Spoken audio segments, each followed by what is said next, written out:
This is the entire life of Leonardo da Vinci, slowed down and explained in under 10 minutes. Leonardo was born on April 15th, 1452. His father was a notary who had an affair with a woman named Caterina.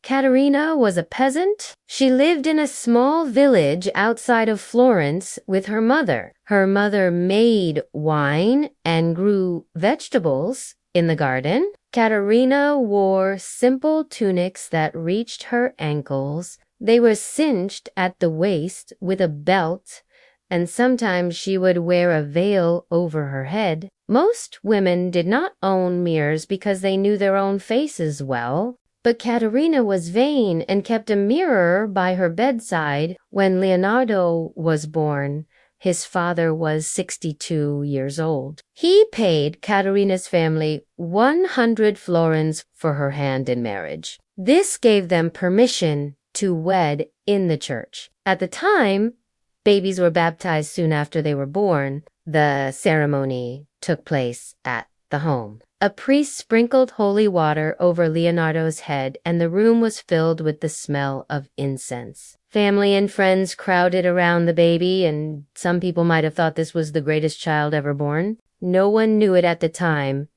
but Leonardo would become famous all over Europe. His father remarried and had several more children, but he never really spent much time with them. When Leonardo was still a young boy, he developed an interest in drawing. He would make sketches of animals, plants, and things that he saw in nature. People in those days rarely used pencils or pens. Leonardo drew by scratching lines into clay tablets with a metal tool. He also made marks with charcoal sticks and colored paints made from flowers and berries. He was good at making models of flying machines out of cloth and wood. He wanted to design an invention that could fly like a bird or an airplane. He loved to study birds and their feathers, so he bought cages full of birds just so he could observe them closely. He dissected these birds to see how their wings and bones were put together. Today, we know that Leonardo was studying aerodynamics and inventing new ways to fly through the air. But during his lifetime, people just thought he was a little bit strange. When Leonardo was 15 years old, he became an apprentice to a famous artist named Andrea del Verrocchio. The shop where Andrea worked was filled with half-finished sculptures, paintings, and mechanical devices. It smelled like sawdust, plaster, and paint. In those days, artists often lived above their shops. Andrea's house had a small garden, and he liked to grow herbs and vegetables there for dinner.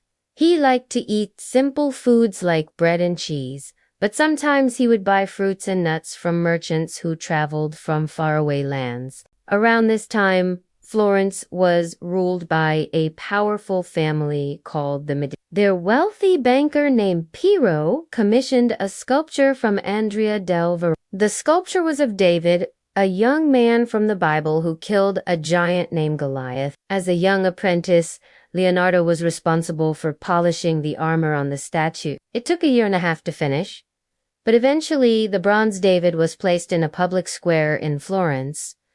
People came from all over Italy to see the statue. Some said it was the most beautiful piece of art ever seen. Leonardo studied the works of the ancient Greeks and Romans and learned about their mythology and history. One day, he sketched a picture of a Greek goddess named Aphrodite. The painting was popular and wealthy merchants began commissioning portraits from Leonardo. Portraits were expensive, and the rich people in Florence liked to show off their status with beautiful works of art hanging on their walls. While Leonardo painted, people would come up to him while he was working and ask him questions about his techniques and methods. Sometimes he would teach private art lessons to wealthy children. He even taught the children of royalty. One of his students was the son of the French king. While living in Florence, Leonardo visited the market every Saturday. It was always busy,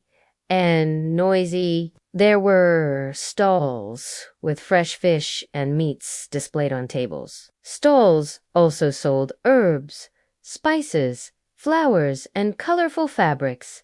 Leonardo was fascinated with light and shadow. He liked to watch how the sunlight changed colors throughout the day and how it affected the way things looked. He also liked to visit farms outside the city and sketch the countryside. He observed the different types of plants growing in the fields, and he noticed how the light and shadows changed the way things looked. One day, a famous monk named Savonarola rose up against the rule of the Medici family. He said that the Medici were too greedy and selfish, and they needed to be removed from power. Eventually, the people of Florence agreed, and the Medici fled the city.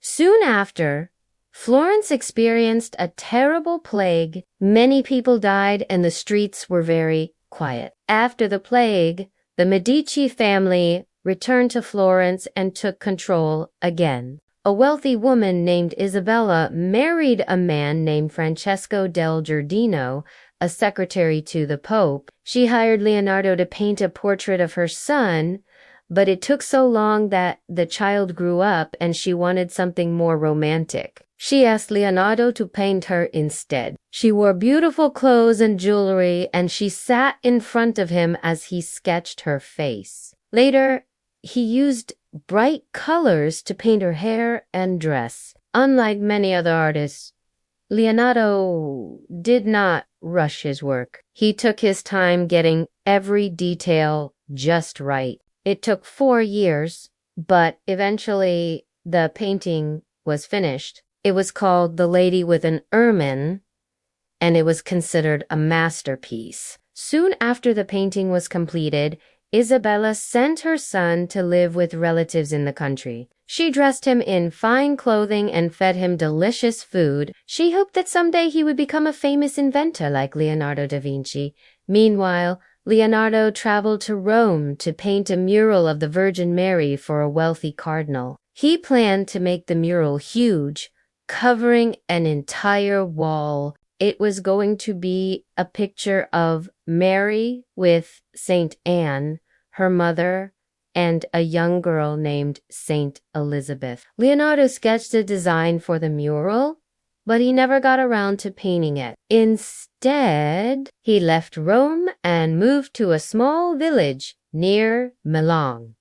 He had been invited by the Duke to design weapons and fortifications for his army. Leonardo was interested in military technology, and he thought he could help the Duke win battles and conquer new land. He built armored vehicles and designed cannons that shot further than any others. He studied the movements of soldiers on the battlefield and created efficient ways to defend castles and cities. He mapped out ideal towns and designed buildings and machines that could help people work more efficiently. In his spare time, he painted a picture of the Virgin Mary with Saint Anne and the young girl, Saint Elizabeth. He used his knowledge of human anatomy to make the figures muscular and realistic. He mixed paints to get just the right shades of color, and he studied light and shadow to give the figures depth and dimension. When the mural was complete,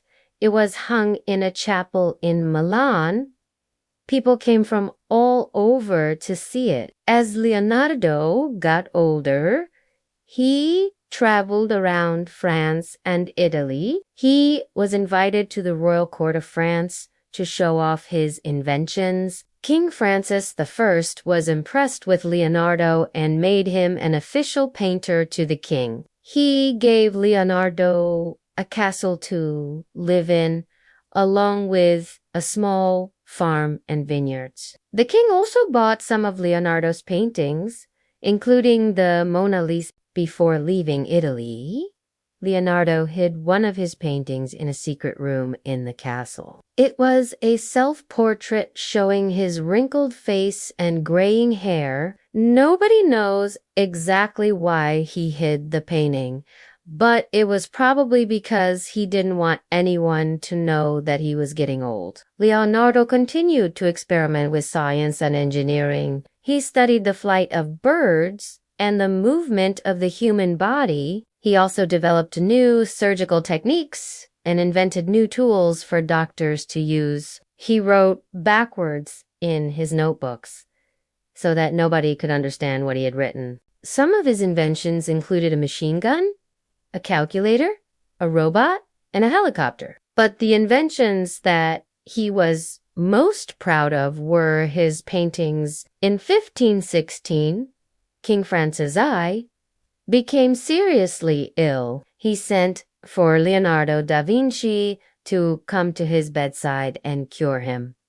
But Leonardo was only able to do so much. The king died from the plague and Leonardo survived. In 1519, Leonardo went to live with a wealthy family in France. They treated him like a member of their family and invited famous scientists and writers to come to their home and discuss topics with Leonardo. On May 2nd, 1519, Leonardo da Vinci died in France. He was buried in a chapel and an inscription was put on his tomb. It read, "Here lies the body of Leonardo, son of a Florentine, who lived in this world for 64 years, having been born in the year of Christ, 1452.